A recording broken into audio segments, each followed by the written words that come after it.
नमस्कार फ्रेंड, मैं हूं चंदन पटेल और देखिए आज मैं बात करने जा रहा हूं विकास प्रोपेंट एंड ग्रेनाइट लिमिटेड के बारे में। यहां पे आप देख सकते हैं ये भी प्राइवेट लिमिटेड नहीं, ये लिमिटेड कंपनी है। विकास प्रोपेंट एंड ग्रेनाइट लिमिटेड। आप यहां पे देख सकते हैं इस कंपनी में 1994 ये कंपनी चालू हुई और वहां से देखिए ये मैन्युफैक्चरिंग करती है गौरगम पाउडर की, जो कि एक बहुत ही बढ़िया है। और इस यहाँ पे आप देख सकते हैं और ये फूड बिजनेस में भी काम करती है और कई ऐसी टेक्निकल एप्लीकेशन, ठीक है ना, और बहुत सारी चीज़ें आप यहाँ पे देख सकते हैं। और देखिए सबसे चीज़ ये मैं आपको बताऊं कि जो गिरते गिरते जो 70 पैसे पे आ चुकी है कंपनी, इस कंपनी का जो मार्केट कैपिटलाइजेशन अभी हो चुका है 36 करोड़, ठीक है ना। और देखिए जो कर्जा है वो ज़्यादा दिख रहा है यहाँ पे आपको, लगभग 48.6 करोड़। अगर ये यही अगर 2 रुपए के आसपास रहती तो ये कर्जा आपको ज़्यादा नहीं दिखता, ठीक है ना। और इसमें देखिए भारी वॉल्यूम भी हो रही है और यहाँ इसका जो अर्निंग पर शेयर है थोड़ा माइनस में चला गया है और आरओई लगभग 0.12%। देखिए जब बोलते हैं ना, अगर कंपनी में दम है तो आपको वो पैसे कमा के देगी, लेकिन ये कंपनी ट्रेडर और डीआईज के ऊपर चलती है, एफआई डीआईज के ऊपर। चलिए मैं आपको दिखाता हूँ। देखिए इसका जो बाउंड बिग लो है 2 रुपये 93 पैसे, सॉरी बाउंड बिग हाई है 2 रुपये 93 पैसे और बाउंड बिग जो लो है 70 पैसे का है।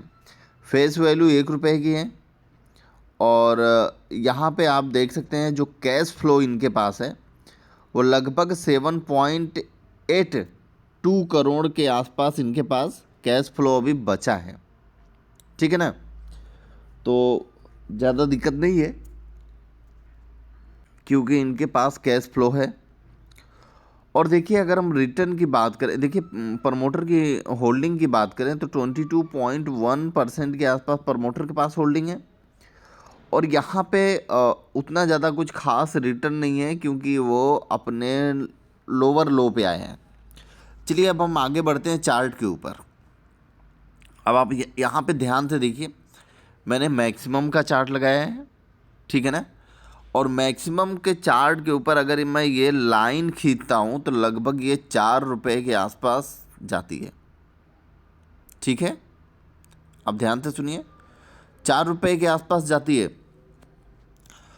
अब यहाँ पे टच किया है, यहाँ पे टच किया, यहाँ पे टच किया, फिर उसके बाद लगभग यहाँ पे टच किया। मैं मान के चलता हूँ कि लगभग 3 रुपये।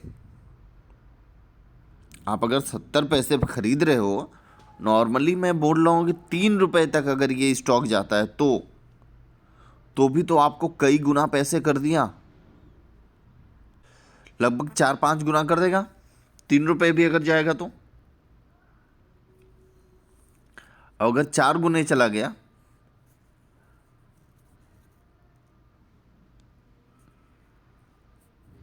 तो लगभग 6 गुना के करीब कर देगा, 5 से 6 गुना। तो देखिए अगर आपको लो में कंपनी मिल रही है तो आप यहाँ पे बाइंग कर सकते हैं, लेकिन रिस्क बहुत ज़्यादा है। टाइम कितना लगेगा वो कोई नहीं है। देखिए मैं आप लोगों को कुछ अच्छी चीज़ें दिखाऊं। देखिए यहाँ पे आप देखिए 46 पैसे, 65 पैसे, 55 पैसे और देखिए 1 रुपये से ज़्यादा भी इधर आपको देखने को मिल रहा है, ठीक है ना। और यहाँ पे देखिए 80 पैसे, 85 पैसे, 83 पैसे। मतलब अगर आप इस लेवल पे अगर आप ख़रीदते हो तो आप लॉस में कभी भी नहीं रहोगे, कभी भी लॉस में नहीं रहोगे। आप जब चाहे तब प्रॉफिट आप बुक कर सकते हो, ठीक है ना। अब समझ गए, इस लेवल पे लॉस में आप कभी भी नहीं रहोगे। आप जब चाहते हो तब आप प्रॉफिट बुक कर सकते हो, लेकिन उससे पहले आप ध्यान दीजिए। देखिए अगर हम बात करें प्रॉफिट एंड लॉस की, तो 2010 में इसने 22 करोड़ कमाया, 2011 में 21 करोड़, 2012 में 5 करोड़, 2013 में 9 करोड़, 2014 में 1 करोड़, 2015 में कुछ भी नहीं, 2016 में -9 करोड़, 2017 में -14 करोड़, 2018 में -1 करोड़, 2019 में 44 करोड़ का प्रॉफिट। मतलब इतना माइनस होने के बाद इतना तेज जंप। ठीक है भाई। 2020 में 4 करोड़ प्लस, और फिर से 2021 में 11 करोड़ माइनस है। तो मतलब अगर यहाँ पे 14 करोड़ माइनस होके 44 करोड़ प्रॉफिट हो सकता है, तो यहाँ पे 11 करोड़ माइनस होके तो कम से कम 20-25 करोड़ तो प्रॉफिट हो सकता है। तो ये भी है, अगर प्रॉफिट में आ गई कंपनी तो ये बहुत ही तेज भागेगी। ठीक है। और यहाँ पे अब देखिए share holding pattern. Share holding pattern पे आप देखिए, शेयर होल्डिंग जून 2019 से जो प्रमोटर की होल्डिंग उन्होंने थोड़ा सा दिसंबर में घटाया था, और वहीं पे देखिए दिसंबर में डीआईज ने यहाँ पे बाइंग किया था, और फिर मार्च तक रखा था 1% की होल्डिंग, फिर उसने सेल कर दिया। और पब्लिक ने माल उठाया है ज़रूर, प्रॉफिट भी कई बार बुक किया है। लेकिन ये चीज़ें आप देखिए, जब 2019 में डीआईज ने उठाया तो माल कहाँ पे उठाया? उसने माल यहाँ पे उठाया लगभग 8 रुपए के करीब, वहाँ से खींच के स्टॉक को लगभग ले गया 12 रुपए के करीब। फिर वहाँ से धीरे धीरे करके नीचे करेक्शन हुआ, जब उसने सेलिंग करना चालू किया तो।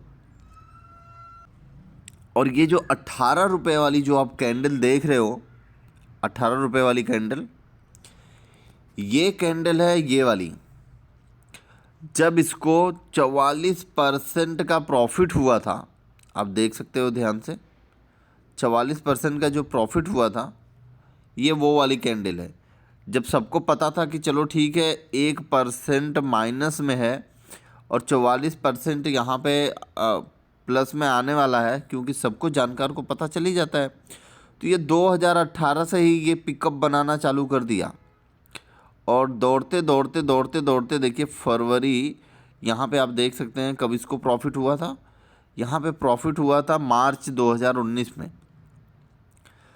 देखिए यहाँ पे पिकअप पकड़ते पकड़ते, और आप यहाँ पे देख सकते हैं कि ये हुआ था अपना मार्च 2019, मार्च 2019 लगभग फिर से 8 रुपये का भाव। ठीक है ना। ये तो देखिए 15 मार्च का ये चार्ट है। मार्च 2019 में फिर से 8 रुपये का भाव, उसी लेवल से फिर से ये 18 रुपये तक खींच के ले गया गया इसी स्टॉक को। तो देखिए ऐसा है ना कि अगर आप किसी भी कंपनी में थोड़ा वक्त लगाएंगे, निचले भाव पे खरीदते जाएंगे, थोड़ा वक्त लगाएंगे, तो आपको अच्छा रिटर्न मिलता है। क्योंकि हमें लगभग बैंकों से एक साल में लगभग 5 से 6% तक का ब्याज मिलता है। कितना? 5 से 6% तक का।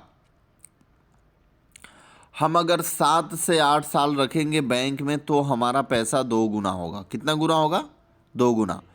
तो हम थोड़ा वेट ही कर लेना, अच्छे लेवल पे हमें मिल रहा है, हम बाइंग करते जाएं, बाइंग करते जाएं, बाइंग करते जाएं।